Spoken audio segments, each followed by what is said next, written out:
The winter months fled by, and soon spring had come once more to Green Gables, lingering along through April and May in a succession of sweet, fresh, chilly days, with pink sunsets and miracles of recovery and growth. Anne was growing too, shooting up so rapidly that Marilla was constantly adjusting the hems of her skirts. "Why, Anne, how you do grow!" she exclaimed one day in early June, as she was measuring Anne for a new dress of the palest green. A sigh followed on the words. Marilla felt a queer regret over Anne's inches. The child she had learned to love had vanished somehow, and there was this slim, serious-eyed girl of 15 in her place. Marilla was as attached to the girl as she had been attached to the child, but she was conscious of a sense of loss. "You've only a few more days before the entrance examination for Queen's," she said now. "Do you think you'll be able to get through?" Anne shivered. "I don't know. Sometimes I think I'll be all right, and sometimes I get horribly afraid. I wish it was all over, Marilla. It haunts me. Sometimes I wake up in the night and wonder what I'll do if I don't pass." "Why, go to school next year and try again," said Marilla unconcernedly. "I wouldn't have the heart for it. It would be such a disgrace to fail, especially if the others passed." A few days after her conversation with Marilla, Anne sat in the examination hall in Charlottetown, waiting for the question papers to be handed out. Once again, the familiar, cold, fluttery feeling, which had kept her awake at night, swept over her. So much depended on the results of these exams. She dearly wanted to be admitted to Queen's so she could study to become a teacher. For the sake of Matthew and Marilla, she wanted to do well. But she also knew that success would be incomplete and bitter if she did not come out ahead of Gilbert Blythe. Watching Gilbert's profile as he bent over his desk, Anne realized that the old anger she had cherished against him for so long had vanished. Somewhere along the way, her feelings toward him had changed. All that remained of the old resentment was a deep-rooted sense of competition. It was this feeling of rivalry that caused Anne to strain every nerve during the week of examinations. So did Gilbert. They met and passed each other on the streets of Charlottetown a dozen times without any sign of recognition. Each time Anne held her head a little higher and wished a little more earnestly that she had made friends with Gilbert. And each time she vowed a little more determinedly to surpass him in the results. Then suddenly the last exam was over.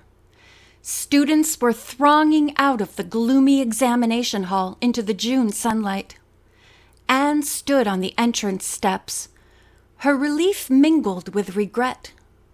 For beside her stood Miss Stacy, who would not be returning to Avonlea School in the fall. "I'm going to miss you tremendously, Miss Stacy," she said. "I feel you've given me so much." Miss Stacy smiled her warm, quick smile. "I want to wish you all the luck in the world, Anne Shirley. If anyone deserves to be successful, it's you. I'll be watching out for you, even from Halifax." "Do you really have to go? It seems so far," protested Anne. Miss Stacy's brown eyes clouded for the merest fraction of a second. "I have my own set of troubles," she admitted. "My mother is very ill indeed. But remember, Anne," the smile was back, "true friends are always together in spirit." Below them, on the sun-speckled lawn, Gilbert waited to say his goodbyes to Miss Stacy. For him, too, she had proved a wise and kindly guide. Looking down at him now, she glanced back at Anne. "I want to remind you of something we once agreed upon together, Anne Shirley," she said. "Tomorrow is always fresh, with no mistakes in it." Taking Anne in her arms, she hugged her affectionately. Then she was gone, striding down the steps toward Gilbert. Staring after her, Anne couldn't help thinking how much less lonely it might have been if she and Gilbert could have said goodbye to Miss Stacy together. The examination results would not be known for at least 2 weeks, when the pass list would be published in the newspaper for all the world to see. At first, Anne felt that the suspense would be more than she could bear. But as the summer days wore on, examinations and high marks lost some of their importance in the delight of rowing and berrying and dreaming to her heart's content. She and Diana fairly lived outdoors, spending most of their time on or about the pond. It was splendid to fish for trout over the bridge, and the 2 girls learned to row themselves about in the little flat-bottomed dory belonging to Mr. Barry.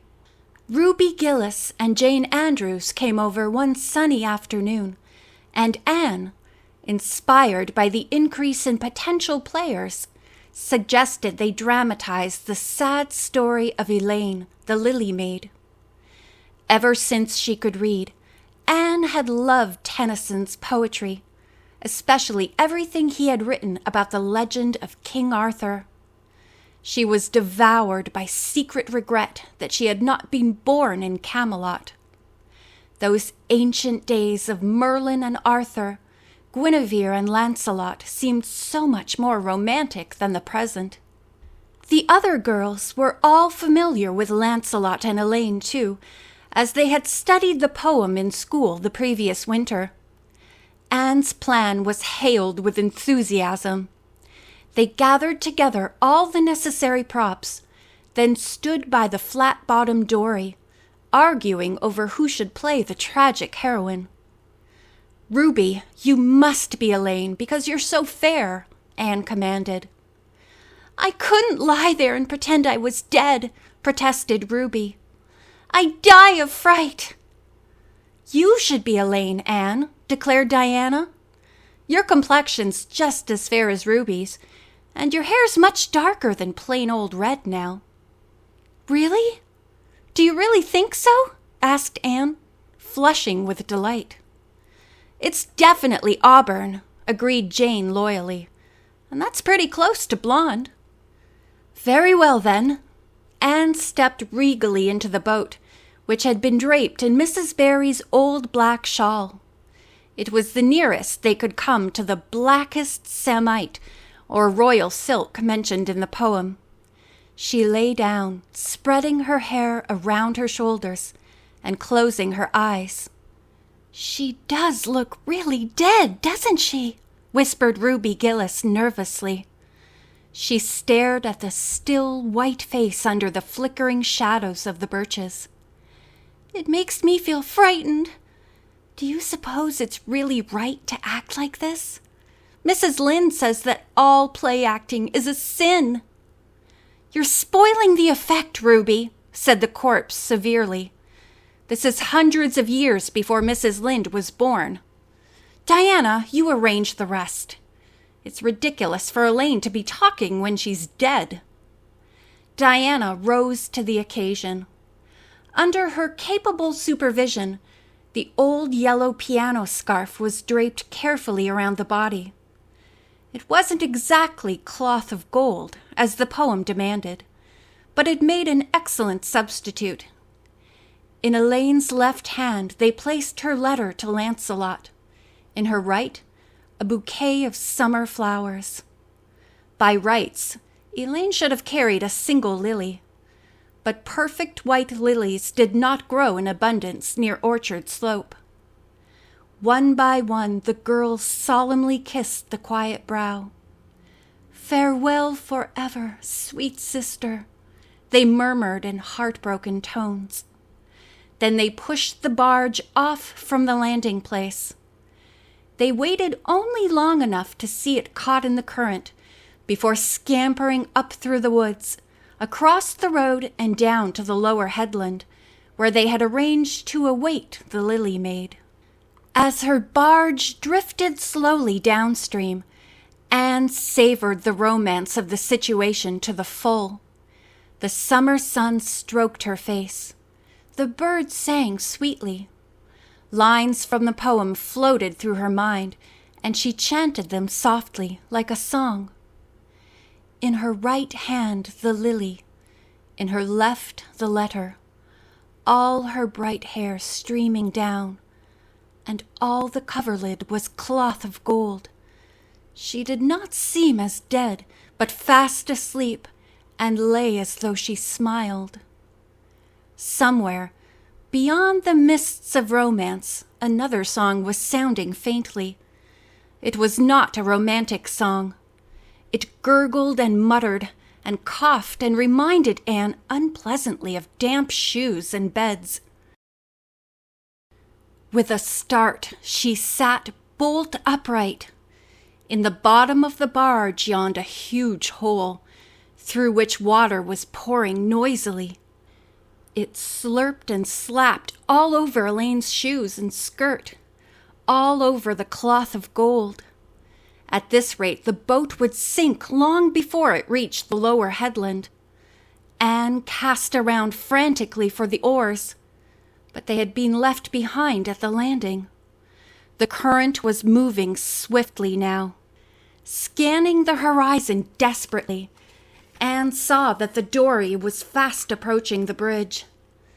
"Dear God," she prayed, "please take the boat close to a pile, and I'll do the rest." The piles, which supported the bridge, were fashioned from tall old tree trunks covered with branch stubs.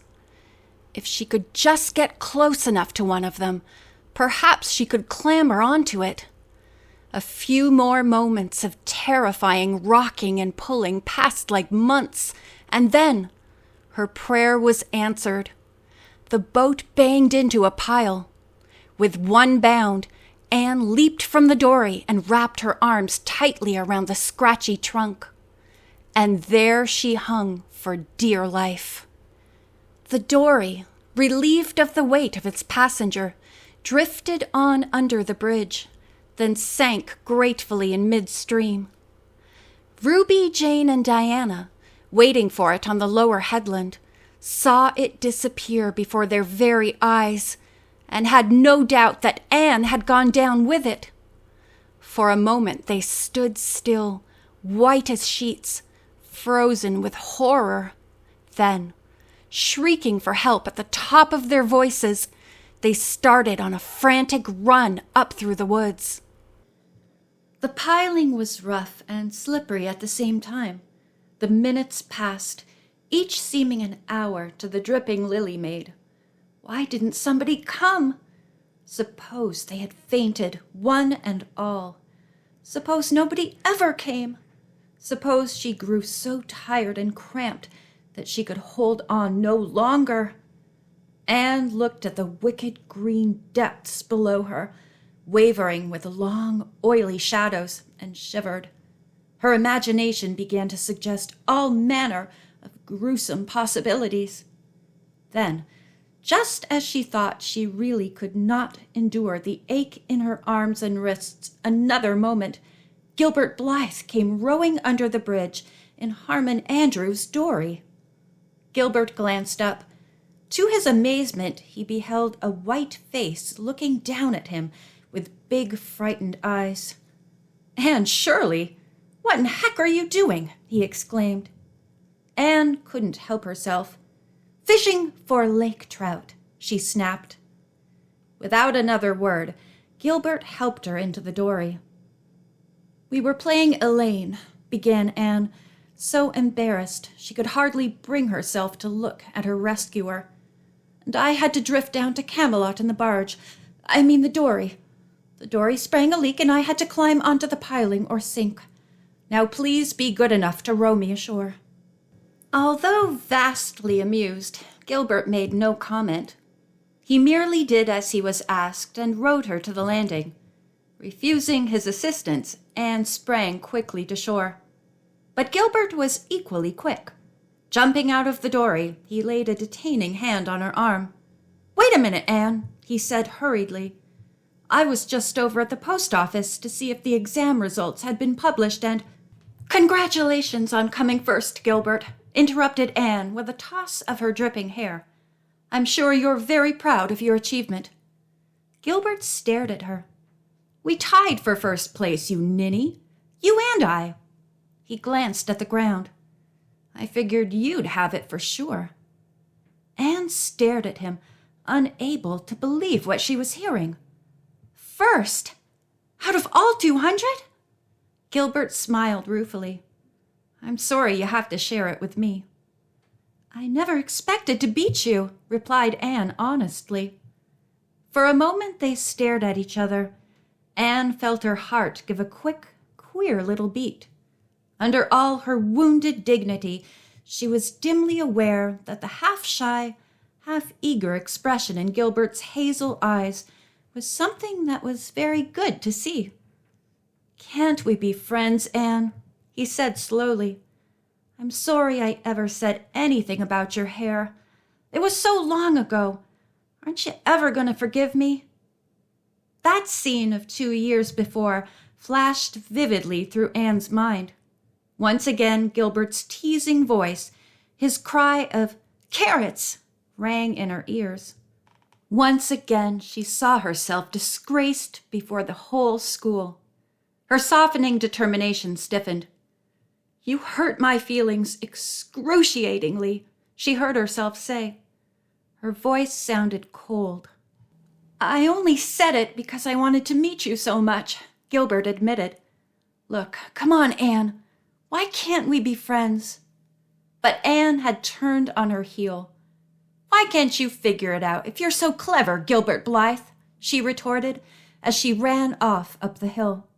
She held her head very high as she ran, but she was conscious of a powerful feeling of regret. Why couldn't she have answered Gilbert differently? Of course, he had hurt her feelings terribly, but still. Altogether, Anne felt as if it would be a relief to sit down and have a good cry. She was shaking, for the reaction from her fright and cramped clinging was beginning to make itself felt. Halfway home, she met Jane and Diana rushing back to the pond in a state near frenzy. Behind them came Matthew, and in the distance Anne could see Marilla, followed by a bustling Mrs. Rachel. They had all been alerted by the terrified girls. "Oh, Anne!" gasped Diana, fairly falling on Anne's neck and weeping with relief and delight. "Oh, Anne, we thought you were drowned, and we felt like murderers because we had made you be Elaine, and Ruby is in hysterics. Oh, Anne, how did you escape?" "I climbed up on one of the piles," explained Anne wearily, "and Gilbert Blythe came along and rowed me to shore." "Oh, how romantic, Anne!" breathed Jane ecstatically. "Of course you'll speak to him from now on." "Of course I will not," flashed Anne. "And I don't ever want to hear the word romance again, Jane Andrews." At that moment, Marilla caught up to the little group. When Diana had come dashing toward her, sobbing out the news that Anne had drowned, Marilla had had a revelation. In a sudden stab of fear that pierced her to the heart, she had realized just how much Anne had come to mean to her. Now she folded the wet girl in her arms. "When are you ever going to learn sense, child?" was all she said. Anne smiled up at her. "I think my prospects are brightening," she replied, taking heart from Marilla's embrace. "I just heard the results from Queen's. Gilbert Blythe and I tied for first place." Everybody tried to speak at once. Matthew and Marilla simply beamed with pride. "I must say you've done pretty well for yourself, Anne," allowed Marilla, trying to hide her extreme delight in Anne from Mrs. Rachel's critical eye. But that good soul spoke up heartily. "I guess she has done well, Marilla," she said. "Far be it from me to be backward when praise is due. You're a credit to us all, Anne Shirley, and we're proud of you." Anne gazed at the smiling faces of the people she had grown to love. "I'm simply dazzled inside," she admitted.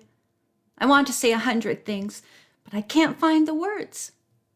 The idea that their Anne could ever be at a loss for words made them all laugh as they wound their way homeward.